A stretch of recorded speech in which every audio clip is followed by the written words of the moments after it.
ಎಲ್ಲ ವೀಕ್ಷಕರಿಗೆ ನಮಸ್ತೆ. ಟೊಮೆಟೊ ಹಣ್ಣನ್ನು ತಗೊಂಡಿದ್ದೇನೆ. ಇದರದೊಂದು ತಿಳಿ ಸಾರು ಹೇಗೆ ಮಾಡೋದು ಅಂತ ತೋರಿಸ್ತೇನೆ. ಸಿಂಪಲಾದ ತಿಳಿ ಸಾರು ನೋಡಿ ಹೇಗೆ ಮಾಡೋದು ಅಂತ. ಅದಕ್ಕೆ ಬೇಕಾದ ಸಾಮಗ್ರಿಗಳು: ಕರ್ಬೇವಿನ ಸೊಪ್ಪು, ಉದ್ದಿನಬೇಳೆ, ಜೀರಿಗೆ, ಕೊತ್ತಂಬರಿ, ಮೆಣಸು, ಸ್ವಲ್ಪ ರುಚಿಗೆ ತಕ್ಕಷ್ಟು ಬೆಲ್ಲ, ಉಪ್ಪು, ನಂತರ ಹುಣಸೆಹಣ್ಣು. ಇಷ್ಟಿದ್ರೆ ಸಾಕು. ಉದ್ದಿನಬೇಳೆಯನ್ನು ಸ್ವಲ್ಪ ಎಣ್ಣೆಯಲ್ಲಿ ಕರ್ಬೇವಿನ ಸೊಪ್ಪು ಹಾಕಿ ಫ್ರೈ ಮಾಡಿಕೊಳ್ಬೇಕು. ಅಂದರೆ ಮಿಕ್ಸಿ ಜಾರಿಗೆ ಹಾಕುವಾಗ ತುಂಬ ಒಳ್ಳೆ ಪರಿಮಳ ಬರ್ತದೆ. ಸಿಂಪಲಾದ ಟೊಮೆಟೊ ಸಾರು.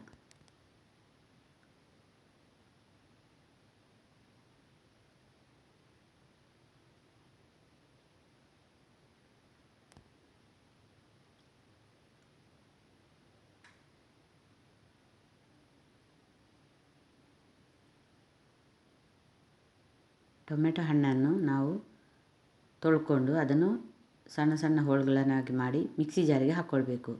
ಒಂದು ಈರುಳ್ಳಿ ಹಾಕಿದ್ದೇನೆ, ಸ್ವಲ್ಪ ಒಂದು 2 ಎಸಳು ಬೆಳ್ಳುಳ್ಳಿ, ನಂತರ ನೋಡಿ ಹುಣಸೆಹಣ್ಣು ಮಿಕ್ಸಿ ಜಾರಿಗೆ ಹಾಕ್ಕೊಳ್ಬೇಕು. ಕೊತ್ತಂಬರಿ, ಜೀರಿಗೆ ಎಲ್ಲ ಹಾಕಿದ್ದೇನೆ ಮೊದಲೇ. ನಂತರ ಈ ಸೈಡಲ್ಲಿ ಮಿಕ್ಸಿ ಜಾರಿಗೆ ಹಾಕಿದ ಮೇಲೆ ಒಗ್ಗರಣೆಗೆ ಇಡಬೇಕು. 1-2 ಬೆಳ್ಳುಳ್ಳಿ, ಬೇಕಾದರೆ ಮಾತ್ರ, ಬೆಳ್ಳುಳ್ಳಿ ತಿನ್ನುವವರು ಮಾತ್ರ. ಉಪವಾಸದ ದಿನ ಎಲ್ಲ ಬೆಳ್ಳುಳ್ಳಿ ಈರುಳ್ಳಿ ಹಾಕಲ್ಲ. ನೋಡಿ ಸಣ್ಣ ಬೆಲ್ಲ ಹಾಕಿದ್ದೇನೆ ರುಚಿಗೆ ತಕ್ಕಷ್ಟು. ನೋಡಿ ಇದರ ಹಸಿ ವಾಸನೆ ಹೋಗೋ ತನಕ ನಾವು ಇದನ್ನು ಚೆನ್ನಾಗಿ ಕುದಿಸ್ಕೊಳ್ಬೇಕು.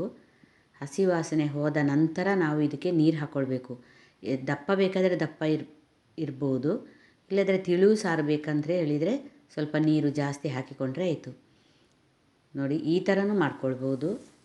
ಈ ಥರ ಚೆನ್ನಾಗಿ ಕುದಿಸಿದ ನಂತರ ನೀರು ಹಾಕ್ಕೊಳ್ಬೇಕು. ಯಾಕೆಂದರೆ ಇಲ್ಲದ್ರೆ ಅದು ಟೊಮೆಟೊದ್ದು ಹಸಿ ವಾಸನೆ ಇರ್ತದೆ. ಹಾಗಾಗಿ ನಿಮಗೆ ಜಾಸ್ತಿ ನೀರು ಬೇಕಾದರೆ ಜಾಸ್ತಿ ಮಾಡ್ಕೊಳ್ಬೋದು, ಅಥವಾ ಗಟ್ಟಿ ಬೇಕಾದರೆ ಇಷ್ಟೇ ಸಾಕು. ರುಚಿಗೆ ತಕ್ಕಷ್ಟು ಉಪ್ಪು ಹಾಕ್ತಾ ಇದ್ದೇನೆ. ಮತ್ತು ಈರುಳ್ಳಿ ಕೂಡ ಒಗ್ಗರಣೆಗೆ ಹಾಕಿದ್ದೇನೆ.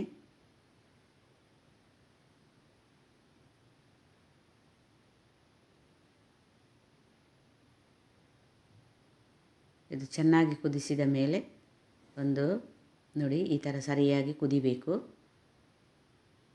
ಸರ್ವ್ ಮಾಡಿ ಆಯ್ತು. ಈಗ ಪಾತ್ರೆಗೆ ರುಚಿಕರವಾದ ಸುಲಭವಾದ ಟೊಮೆಟೊ ಸಾರು.